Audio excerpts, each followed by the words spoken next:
ওই পাশে আরেকটা গাড়ি রাখার মতো জায়গা আছে। রং সাইড দিয়ে আসা কি কোনো প্রয়োজন আছে আপনাদের?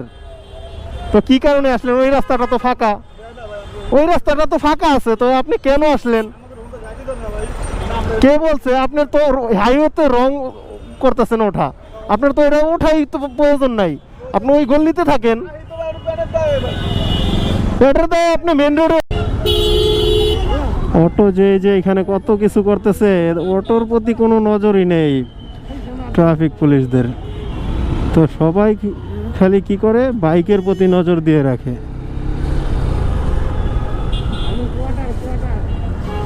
বাইক, তারপর হচ্ছে সিএনজি অথবা প্রাইভেট কার, ওদের প্রতি নজর দিয়ে রাখে। এই যে এখানে একটা রাস্তার মাঝখানে গাড়িটা রেখে দিছে।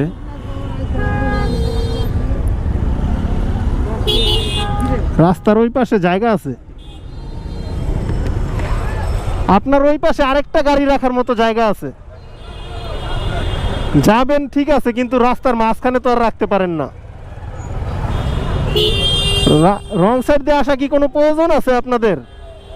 তো কি কারণে আসলেন? ওই রাস্তাটা তো ফাঁকা, ওই রাস্তাটা তো ফাঁকা আছে, তো আপনি কেন আসলেন?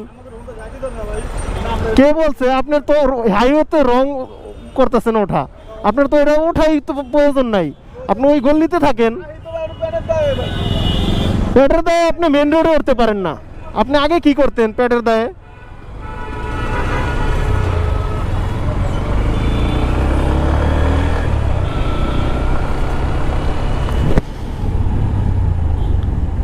রং সাইড দিয়ে হাইওয়ের উপর দিয়ে অটো নিয়ে চলে আসে, আবার বলে পেটের দায়ে আসে। তো পেটের দায়ে আসেন আপনি, হাইওয়েতে ওঠার প্রয়োজনটা কি? মেন রোডে না উঠে আপনি গল্লিতে থাকেন, শাখা রোডগুলো যেগুলো ওইগুলোতে থাকেন।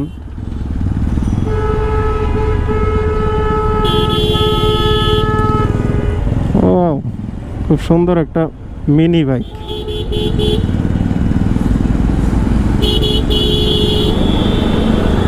যে হাইওয়েতে অটো,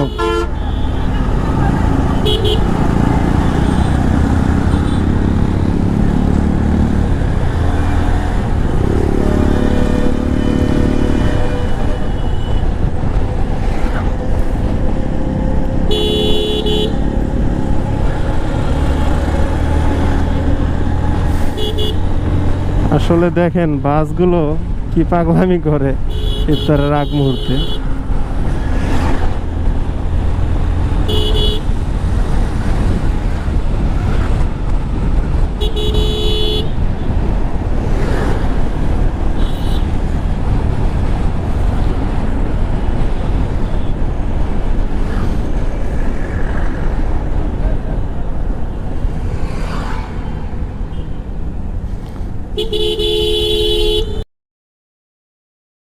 গেলে এখন দেখতে পারবেন প্রত্যেকটা পুলিশ কোনো কাজই করতেছে না, শুধু শুধু দাঁড়ায় আছে। প্রতিদিন এমনটা ঘটে, তো আজকে দেখি কি রটে।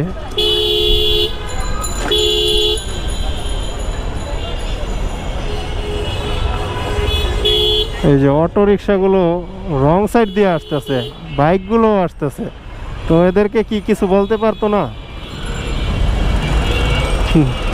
ওই যে ওনারা দাঁড়ায় আছে দুইজন, মানে মূর্তির মতো দাঁড়ায়ই থাকে, কিছু বলার মতো ওনাদের কোনো কার্যকারিতা নাই। তো এই যেহেতু এরকম মূর্তির মতো দাঁড়ায় থাকে, তো ওনাদের রাস্তায় দাঁড়ায় কোনো লাভ আছে? তো ওনাদের পরিবর্তে মূর্তি না দাঁড়ায় করায় দিলেও তো পারে। আসলে অনেকে বলতে চাইবেন যে আমি